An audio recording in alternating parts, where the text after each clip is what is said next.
Hello everyone, we're back at the Gov 2.0 Expo in Washington, D.C., and I'm joined by Michael Edson, Director of Web and New Media Strategy at the Smithsonian Institution. Did I get all of that right? Absolutely perfect. Excellent. Thank you very much for being with us today. Absolutely my pleasure.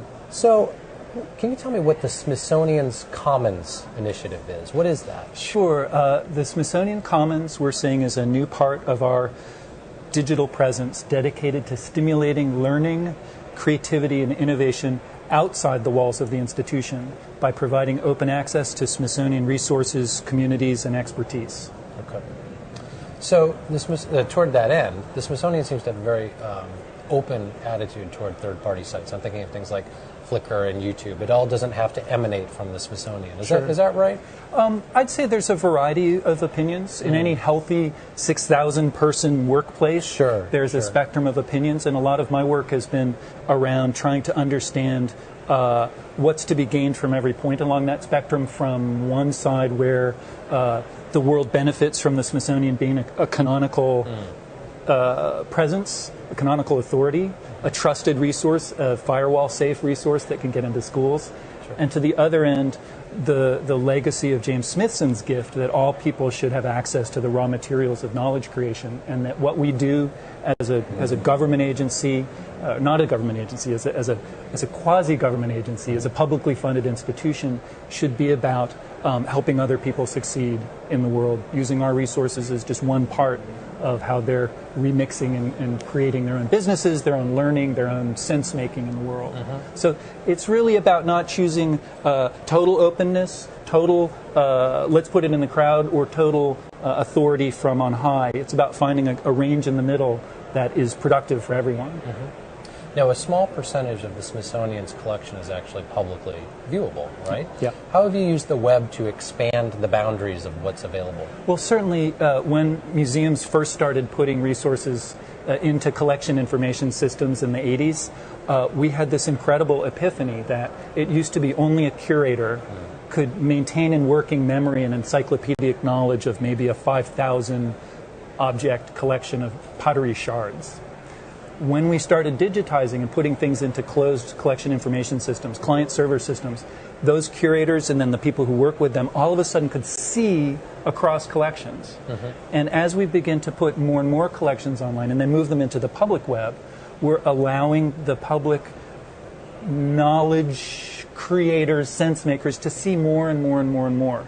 And that still only scratches the surface of what we have available. We have 137 million physical objects.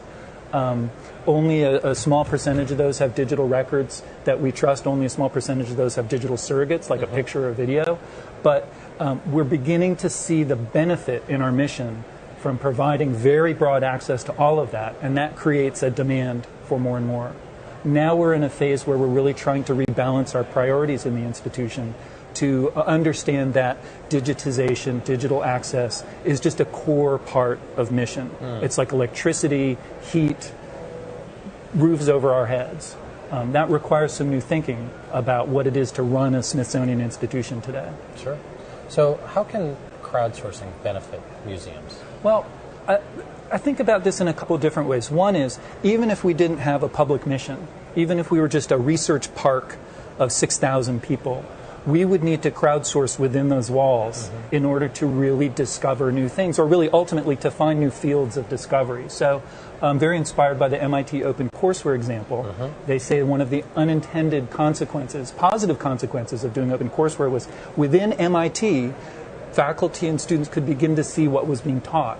And that allowed them to really advance the learning agenda at that institution. So even if we didn't have a civic mission, I think crowdsourcing within the institution would be a vital skill to cultivate. But we do have a public mission. We have an audacious public mission, the increase and diffusion of knowledge. And I'm very inspired, and I'll talk this afternoon some about the influence of Joy's Law on the way we think about this, that no matter who you are, most of the experts work for someone else.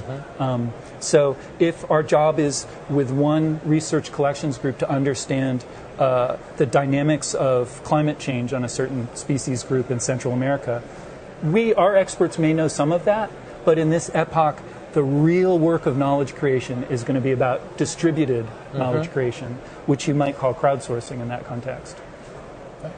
So you mentioned before canonical records. Yeah. Do you feel that something like what the Smithsonian does, where it strives to create a canonical record, can that coexist in a remixing culture? Can those two benefit each other? Yeah, so I think absolutely. And my first epiphany on this came from, We've got a visitor. for your audience in Sebastopol, that bug wants to weigh in on the biodiversity right. challenge. Yeah. The first epiphany was David Weinberger gave a talk at the Smithsonian about a year and a half ago, and he said, in a discussion forum, in a chat room, in a blog, if a Smithsonian curator asserts certain facts about an object, this is the date that George Washington wore this battle sword. It allows the rest of the conversation to move on from sparring over first principles.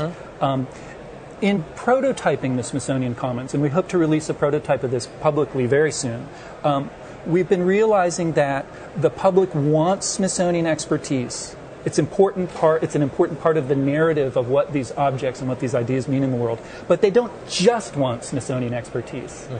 And we're realizing inside the institution that we've always had elastic boundaries around who the experts are.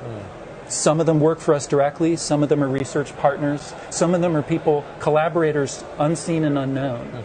And if we really, I think the world needs us to create knowledge writ large in the most efficient and powerful way possible now. The world sort of needs us to succeed. Sure. And that this balance between authority, crowdsourcing, canonical, distributed knowledge creation is really, I think, the best formula to succeed with. Great. Well, thank you so much for taking the time to be with us You're today. very, Really very appreciate welcome. it. That's it for now. We will be back soon with more live interviews from Gov 2.0 Expo.